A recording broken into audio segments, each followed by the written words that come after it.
पुढे नियम आहेत आपले कशाचे? अपवर्तनाचे. पण सुरुवातीला परावर्तन म्हणजे काय? परावर्तनाचे नियम ते जर समजले तर हे बाकीचे समजण्यासाठी मदत भेटणार बघा तुम्हाला. चला सांगा. मी सांगितलो नियम. त्या दिवशी होताच की स्वप्ने.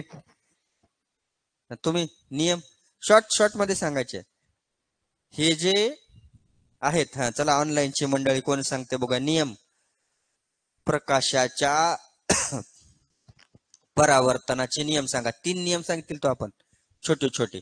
शॉर्ट मध्ये पूर्ण वाक्य ना काय ना. सांग रे स्वप्ने. वैभवी सांगा लागल्या. प्रकाश अपारदर्शक पृष्ठभाग परत येतो. हे झालं काय झालं?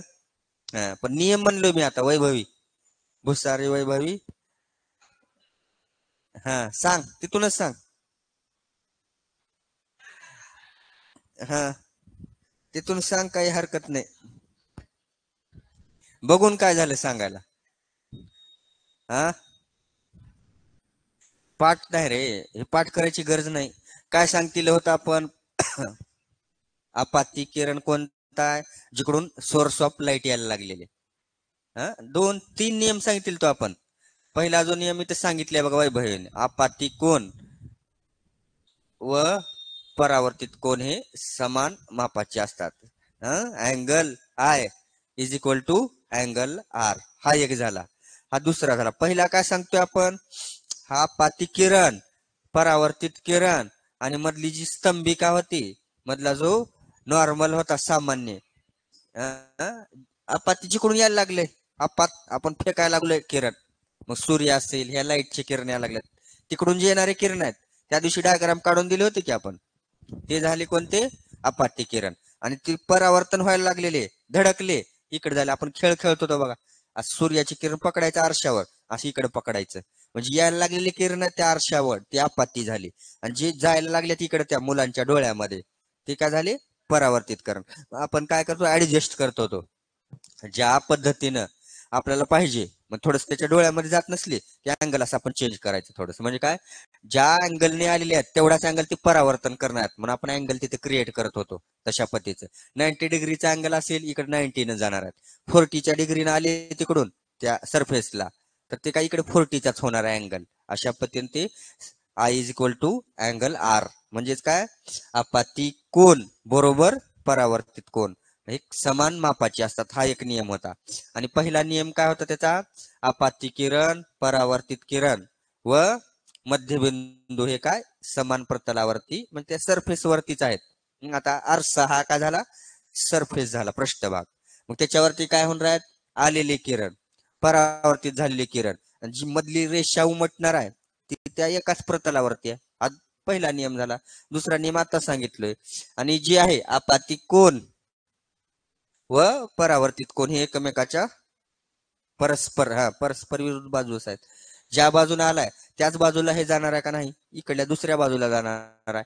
हे 3 नियम होते, अतिशय सोपे होते बघा. पहिला जो नियम होता मी सांगतो आता वैभवी. काय? अपाती किरण, परावर्तित किरण व तोच पहिला आहे की अपाती किरण, परावर्तित किरण व मध्यबिंदू नॉर्मल, ते काय एकाच प्रतलावरती स्थित असतात. स्थित म्हणजे तिथं आहेत, स्थित असतात. हे 3 नियम होते बघा, अतिशय सोपे. हे जर समजले तर परावर्तनाचे अपवर्तनाचे.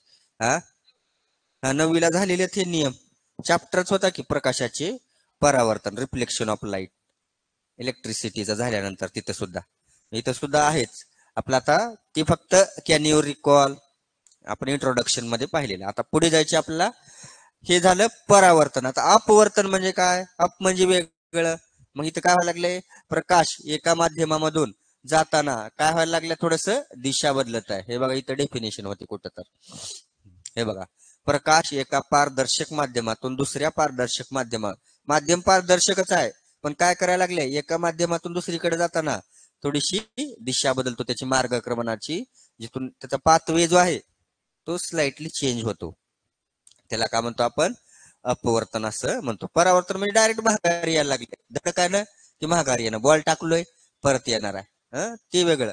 पण अपवर्तन म्हणजे काय, मध्ये जायला लागले एका माध्यमातून दुसऱ्या माध्यमामध्ये, पण कशा पद्धतीनं, थोडीशी मार्गक्रमणाची दिशा बदलतो आणि त्या गुणधर्माला आपण अपवर्तन असं म्हणतो. आता ह्याचे सुद्धा काही नियम आहेत. आता ह्याच्यामध्ये आपण काय समजून घ्यायचे आहे, काचेच्या लादीतून होणारी एक काचेची स्लॅब आहे, ग्लास स्लॅब आहे, जशी बर्फाची लादी आहे का नाही, असं मोठा जाड काच आहे. आता आपण हे समजून घेऊया. परावर्तन कळालंय तुम्हाला, आता असं समजतो परावर्तन म्हणजे काय, लाईट परत यायला लागले आरशामधून, एखाद्या सरफेस मधून धडकलेत किरण आणि परत माघारी यायला लागलेत, ते परावर्तन झालं. आता अपवर्तन म्हणजे काय बघा, लक्ष द्या. एक हा जो आहे इकडून यायला लागले, अँगल आहे, अँगल आहे म्हणजे काय, आपाती कोण. आता इथं रिफ्लेक्ट माघारी येणार, मध्ये जायला लागलेत, परावर्तित कोण पुढे जो निघायला लागलाय. आता इथं रिफ्लेक्टेड रे होतं किंवा रिफ्लेक्टेड अँगल होतं. आता काय, अँगल ऑफ रिफ्रॅक्शन आहे, परावर्तन परावर्तित होतं पूर्वी. आता काय असेल, आर म्हणजे इकडं काय पकडायचे आपल्याला, कोणता कोण पकडायचे आहे, अपवर्तित. अपवर्तित कोण, पहिलं परावर्तित कोण होता, आता अपवर्तित मध्ये जायला लागलाय. मग हे बघा, लाईट जी आहे ही त्याची मार्ग असा होता, हा जो आहे अपाती किरण निघालेला ह्या मार्गाने जाणार होता, पण अशा मार्गाने न जाता त्याने इथं काय झालं, या सरफेस वरती थोडीशी दिशा चेंज केली का नाही, बेंड झालं. मग हे त्याचा ऍक्च्युअल पाथवे म्हणजे रिअल असा होता, जायला पाहिजे होता त्याचा मार्ग, पण असं होत नाही एका माध्यमातून. इकडं माध्यम कोणतं आहे, हवेचं माध्यम आहे. हवा कशी आहे, थोडीशी रेअर आहे आणि डेन्सिटी काचाची जास्त आहे. पुढे आहे तुम्हाला रिफ्रॅक्टिव्ह इंडेक्स मध्ये, डेन्सिटी म्हणजे काय, घनता, काच जास्त घन आहे की, आणि हवेची मॉलिक्यूल सुट्टे सुट्टे आहेत. मग ते काय होईल, एका माध्यमातून दुसऱ्या माध्यमामध्ये येताना ते काय थोडीशी चेंज होईल दिशा. परत आता डबल रिफ्रॅक्शन झालं बघा इथं अजून. आता हे एक त्याच माध्यमामधून, आता इथं काय हवेमधून कुठे यायला लागलेलं आहे, काचेच्या माध्यमातून. आता इथून हे अर्धवट झालं इथं. आता परत दुसरं एक पकडायचे आपला, आता काचेच्या माध्यमामध्ये आलं, आता काचेच्या माध्यमातून परत बाहेर निघणार आहे, आणि इथं सुद्धा काय, दिशा बदलणार अजून परत बघा ह्या दिशेनं परत असं जायला. आता इथं जर दिशा काढली आपण, जो ऍक्च्युअल होता तो कसा होता, असं जायला पाहिजे होता, पण इथं काय केलं, अजून दिशा बदलून त्यानं दुसऱ्या दिशेला मार्गक्रमणाची दिशा बदललं. मग ह्याच्यामध्ये जे अँगल आय, अँगल आर, हे एन म्हणजे काय आपला नॉर्मल आहे. मग इथं दुसऱ्यामध्ये यम पकडलाय, दुसऱ्या ह्याच्यासाठी यम धरलेला आहे. इथं अँगल सुरुवातीचा आय घेतलेलं होतं, तोच घेतलं, इकडे ई घेतलेला आहे, परावर्तित अँगल. अशा पद्धतीनं एका माध्यमातून दुसऱ्या माध्यमामध्ये जाताना लाईट काय करायला लागले, दिशा बदलायला लागल्या. यालाच काय म्हणतो आपण, अपवर्तन असं म्हणतो. अपवर्तन एवढं लक्षात ठेवायचं बघा. एक काचेच्या अतिशय डायग्राम येतोय बरं काय. इथं काय झालंय, मग दोन वेळा दिशा बदलली त्याची, दोन वेळा माध्यम बदललेलं. ही आकृती इथे बघा, काचेच्या लादीतून होणारे, नंतर काढा. आता इथे काही प्रश्न दिलेले आहेत. प्रकाश ज्या वेगाने, ह्या डायग्राम वरतीच आहे, आपण थोडस इथं घेऊ. प्रकाश ज्या वेगाने हवेतून जाऊ शकेल किंवा जातो, त्याच वेगाने काचेच्या लादीतून जाऊ शकेल का, जाणार नाही. आता सांगितलं आपण, का बर, एक माध्यम बदलून दुसऱ्या माध्यमामध्ये जाताना, आता इथं हवेची आणि काचेची डेन्सिटी वेगळ्या, घनता, एकाची घनता जास्त आहे, एकाची कमी आहे.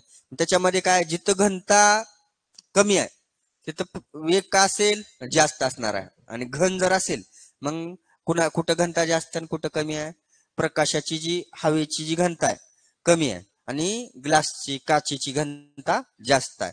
मग घनता कमी, वेग जास्त, घनता जास्त, वेग कमी, असं इनव्हर्सली प्रोपोर्शनल आहे, व्यस्त प्रमाणात. मग त्यावेळेस आपण सांगू शकतो की लादी मधून जात असताना काचेच्या प्रकाशाचा जो वेग आहे हवेच्या वेगापेक्षा कमी असणार आहे, एकाच वेग समान राहणार नाही.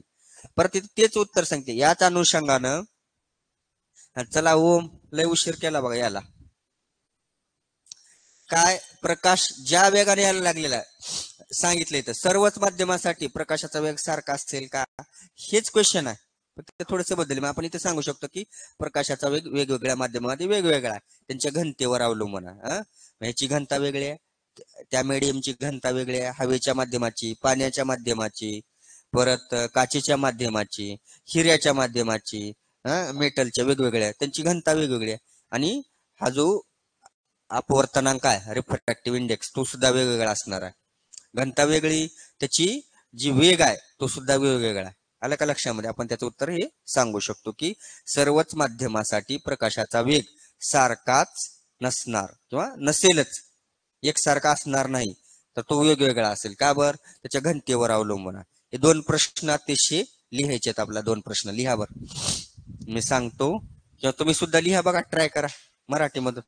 आज बघ सगळं इथं जरा डोके चालवा म्हणलं, इथं प्रश्न तसा आहे की. चला बरं डोकं आता लिहा, तुम्ही सुद्धा लिहा ऑनलाईन. मला जरी नाही पाठवलं इकडे लिहून, तर तुमच्या नोटबुक मध्ये प्रामाणिकपणे बी हॉनेस्टली लिहा. तुमचं तुम्ही लिहा आणि चांगल्या पद्धतीने अभ्यास करा. हे ऑगस्ट महिना तर सणावारातच निघून गेला बघा. हा, असेच लिंक लागली असं एखादी चॅप्टर व्हायला. ह्याच महिन्यात आपली कमी चॅप्टर झाल्यात. एकच चॅप्टर झालं वाटतं मला पर्यावरणाचा, तेवढा आहे नाही.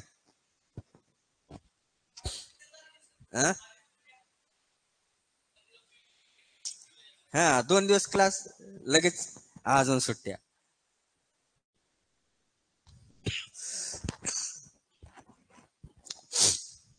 हे प्रश्न लिहा.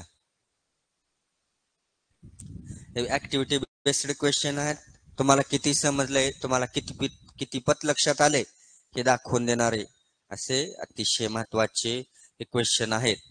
असे क्वेश्चन तुमच्या बोर्डाच्या परीक्षेमध्ये विचारले जातात, विचारले गेलेले आहेत. तुम्ही जर प्रिव्हियस इयरच्या पाठीमागल्या वर्षाच्या जर प्रश्नपत्रिका बघितल्या तर तुम्हाला ते लक्षात येईल. म्हणून आपण इच अँड एव्हरीथिंग, लहानातली लहान, आपण त्याला टच करतच चाललेलो आहे. दोन्ही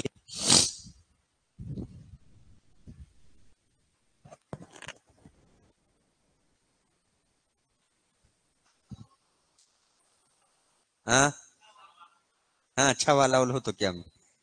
आलं नव्हताच तो. इथं बघतील तो आम्ही, आहे का नाही?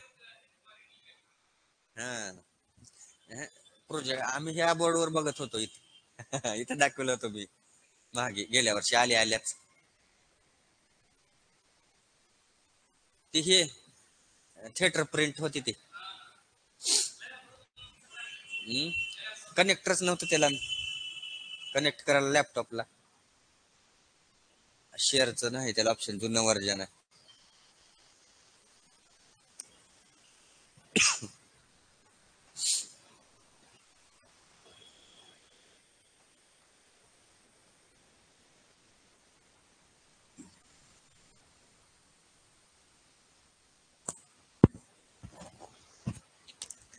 चला, श्रवण लिहायला लागला का? श्रवण, पेन, नोटबुक, टेक्स्टबुक सोबत असलं पाहिजे. एस आर नो, आहे का तुझ्या सोबत एवढं साहित्य? काहीतरी रिप्लाय दे बर, हो किंवा नाही. लिहितोय का तू?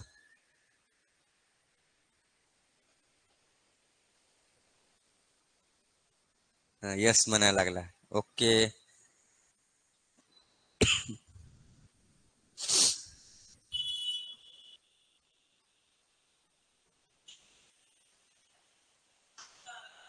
हम्म हम्म, हो ना. असं होय, अनुभव आला होय.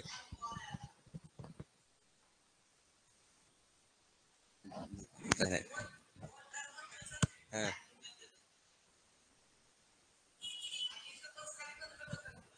हा.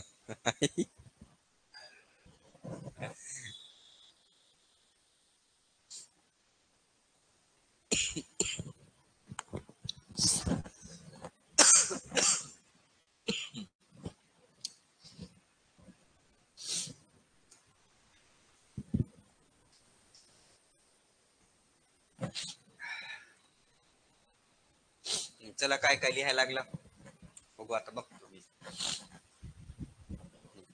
बघू श्रवण लिहिलं असतं. इकडे तुझ्या दादाचं नाव आहे काय? स्वप्नील. हा, तुझ्या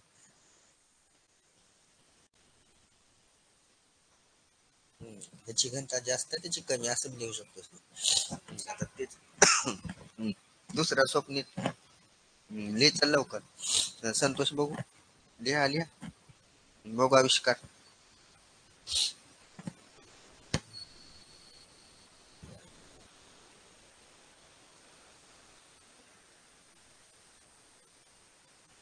असं लिहायचं काय अवघड नाही. चला चोली चोली भगिनी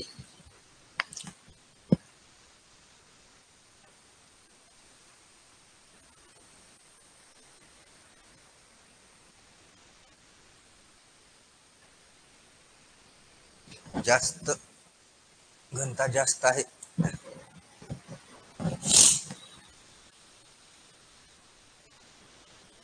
तुम्ही तसंच केलीस का घनता जास्त कर आहे ते स कुठे गेलं असं कसं करायला लागला. तिने जसं केली तसंच केलं दोघींना बी दोघीची बी कसं ती चूक झाली तू ना म्हणून झालं का की तसं.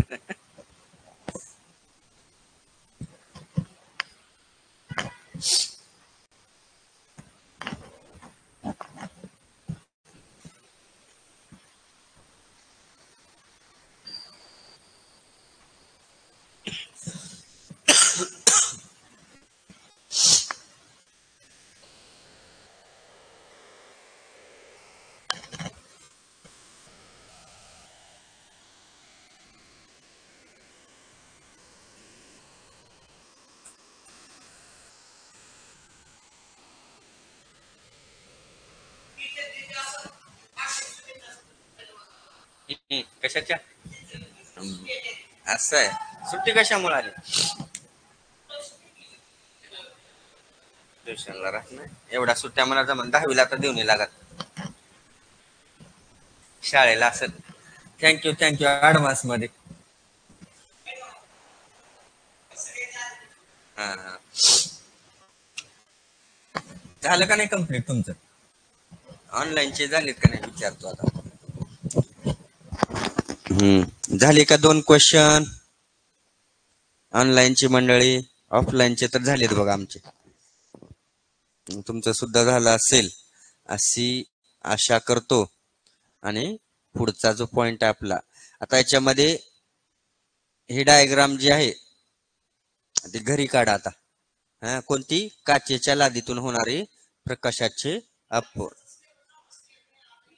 हा आपलं बी होते अर्धा झालायच की आपला बी आता छोटे छोटे चॅप्टर आहेत हे अगोदर. हम्म आता हे 6 ह्याचे 4 राहिले तिकडले 5 आपला सुद्धा होतोय पण सुट्ट्या जास्त यायला लागल्यात. आन्सर सांगू हे बघा आपलं असं एवढं डिटेल मध्ये म्हणल्यावर कसं होईल आता सोपं होतं की आपण जे सांगितलं होतं तेच लिहायचं इथं. हा चला सांगतो.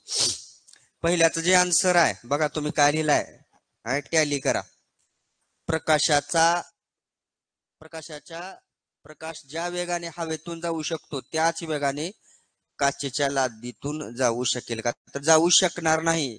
नंतर पुढे का बरं लिहायचं असं एक स्टेटमेंट लिहायचं कारण जे प्रकाशाचा वेग आहे एका माध्यमातून दुसऱ्या माध्यमामध्ये जात असताना का असणार समान राहणार नाही. कशामुळं तर तू घनतेवर अवलंबून आहे. मग हवेची जी घनता आहे कमी आहे आणि प्रकाश आपलं सॉरी काचेची घनता जास्त आहे.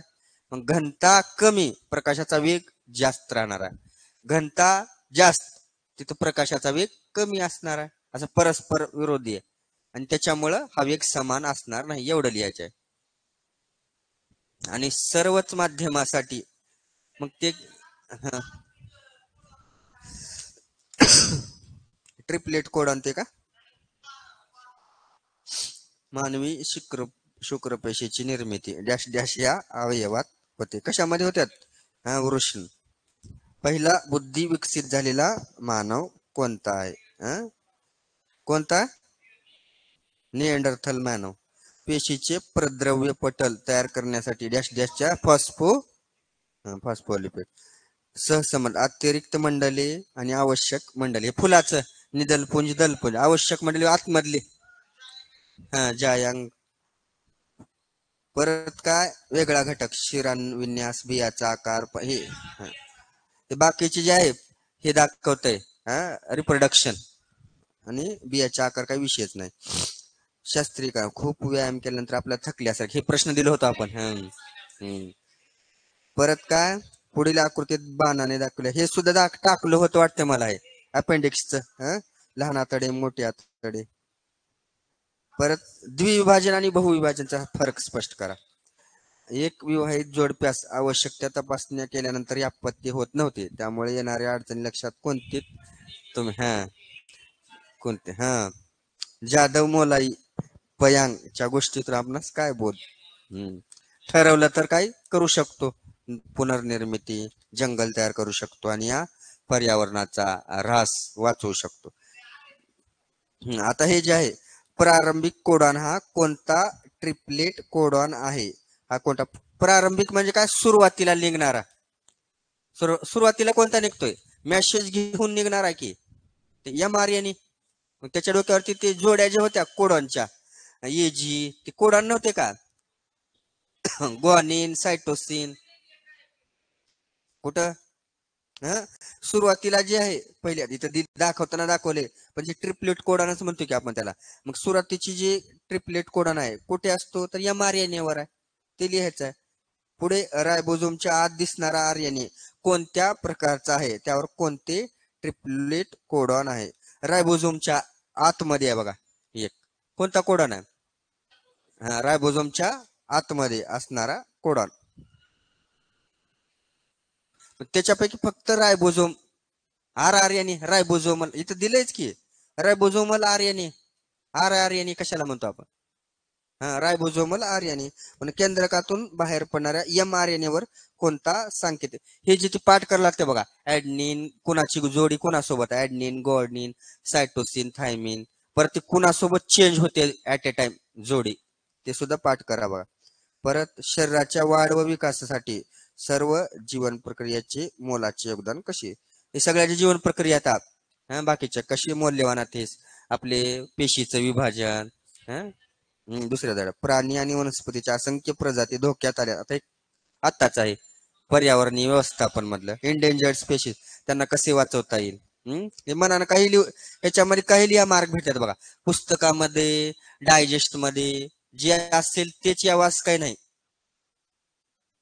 मग काही जण म्हणतील ती उत्तर वेगळं नाही वाचू शकते उत्तर वेगळं जेवढं मनानं लिहिण्याचा प्रयत्न करतात बरेचसे जर असं करते स्वतःच लिहिलं ते दुसऱ्याचं बघितलं कोणतं आलं कॉपी घेऊन मग ते कट करते तर मग ते लिहायचं बघते तसं नाही जे आपल्या मनानं जेवढं होता होईल तेवढा पेपर अतिशय चांगले मार्क भेटण्याची ती गुरु केले. आपापला विश्वास पाहिजे सोपा पेपर आहे ज्या वेळेला सगळा अभ्यास होईल तुम्हाला तर असे काही मुलं असतात ज्यांचा गोंधळ जे शेवटचे एक 8-10 दिवसामध्ये अभ्यास करतात त्यांचा गोंधळ होतो बघा बराचसा सगळे एकत्र वाचलेले असते सगळी खिचडी होते मग त्यांनी गोंधळून जातात मग त्यांना काहीच कळत नाही मग ते काय करतात ह्याचं उत्तर त्याच्यामध्ये त्याचं उत्तर त्याच्यामध्ये एकाच दिवशी अभ्यास केला राहतो भरपूर मग त्याच्यामुळे गोंधळ होतोय आजारी पडतेत गोंधळून जातात मेंटल इम्बॅलन्स होतात तशी मुलं म्हणून काय आतापासूनचा अभ्यास नसता बघूया अजून भरपूर दिवस आहेत असं म्हणत म्हणत म्हणत आता झालं आपण अगोदर काय म्हणतो 6 महिन्यात 12 महिन्यात आता हळूहळू कुठं आलोय आपण आता 4 महिन्यामध्ये आलोय मग लय स्लो बी घेतलो आपण उन्हाळ्यामध्ये मग तरी झाले आपलं चांगला सिलेबस दिपाळी पण बऱ्याच प्रमाणात आपण पुढे जाऊया आता. सुट्ट्या कमी देऊ तर 10वीला एक शेवटचे एक महत्वाचे दिवस एक एक 10 दिवस तर सुट्ट्या देऊ फक्त जमते की 10 दिवस चला आता ज्या पद्धतीने आलं का रे लक्षामध्ये काय म्हणायला लागला कोण आउट ऑफ गेला पेपर वा वा वा सर आज माझा सायन्सचा पेपर होता असं म्हणायला लागले खरंच आहे काय का मला खुश करण्यासाठी म्हणायला लागला आउट ऑफ गेला बघूया आपण झालेल्या भागावरती माझा तर प्रामाणिक प्रयत्न आहे होता होईल तेवढं छोट्यातल्या छोट्या गोष्टी आपण टच करत चाललेला आहे समजावत चाललेला आहे आता लक्ष द्या पुढे ठीक आहे. आता पुढे जे आहे अपवर्तनाचे नियम ज्या पद्धतीनं परावर्तनाचे नियम होते रिफ्लेक्शन ऑफ लाईटचे रूल्स होते त्या पद्धतीनं सुद्धा एकाला 10 पडायला लागल्यात म्हणून सायन्स मध्ये 10 मार्क पडतील म्हणजे यानं प्रामाणिक आहे बघा 10 बरेच आहे की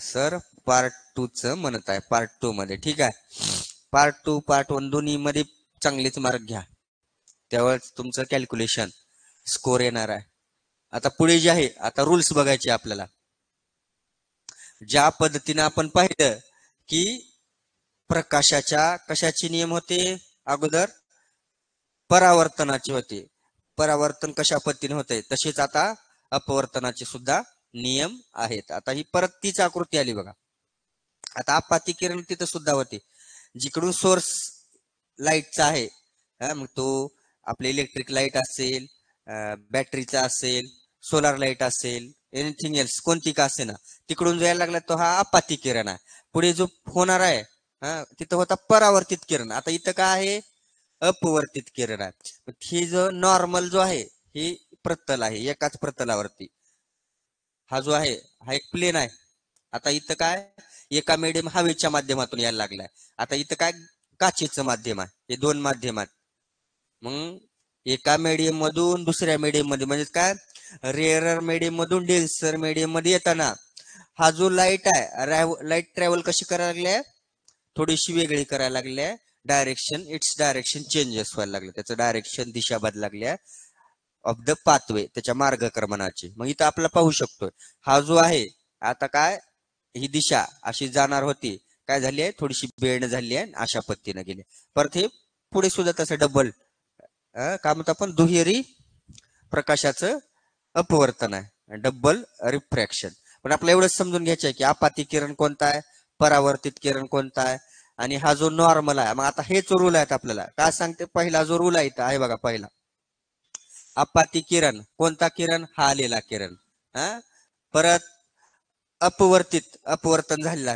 डायरेक्शन बदललेला दिशा चेंज झालेली एका माध्यमातून दुसऱ्या माध्यमाकडे जाणारा हा जो किरण आहे परत काय म्हणतंय अजून स्तंभिका आपली ही यन ज्या ठिकाणी हे सगळं येऊन पडलेले आहेत एकाच ठिकाणी हे काय आहेत सेम प्रतलावर तिन्ही म्हणजे आपाती किरण अपवर्ती किरण व स्तंभिका on the lie on the same plane एकाच प्रतलात असतात किंवा एकाच प्रतलावरती स्थित तिथं सुद्धा तोच नियम होता तिथं काय सांगितलेलं होतं आपाती किरण परत तिथं काय होतं अपवर्तित नव्हतं परावर्तित किरण आणि स्तंभिका एकाच प्रतलावरती आहेत तोच आहे इथं सुद्धा नियम हा पहिला नियम आला का लक्षामध्ये दोन्हीचं कम्पॅरेटिव्हली ज्या वेळेस आपण स्टडी कराल त्यावेळेस लवकर लक्षात येणार तिथं 3 नियम होते इथं 2च आहेत पुढचा जो नियम आहे दुसरा दिलेल्या माध्यमांच्या जोडी करता येते हवा व काच इथे कोणते कोणते माध्यम आहे हवेचं आणि काचेचं माध्यम आहे बाकीच्या ठिकाणी दुसरी माध्यम कुठं पाण्याचं माध्यम असेल पाण्याच्या माध्यम कुठं गॅसचं माध्यम असेल वेगळ्या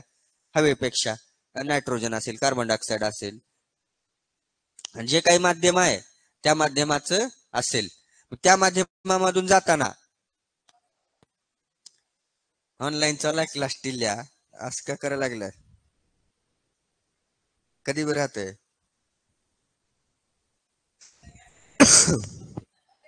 आता इथं हवेचं आणि काचेचं माध्यम आहे त्यावेळेस सांगितले साइन आय व साइन आर यांचे गुणोत्तर स्थिर राहते हे जे अँगल झाले तिथं तयार साइन आर साइन आय आणि sine R is equal to K constant असे दोनच नियमात येते आय हा काय आहे आपाती कोण आहे आर हा काय आहे अपवर्तित कोण आहे हे दोन्ही जे आहे sine I is equal to sine R म्हणजे आपण याला sine I divided by sine R is equal to K किंवा एन जो काही स्थिरांक आपण केस घेतो जास्त वेळा तर हे दोनच नियम आहेत इथं एवढे नियम आहेत पाठ करून येतो का घ्या लिहून आता 2 नियम आणि ती डायग्राम ती काचेची घरी काढा म्हणले बरं का डबल आहे तिथं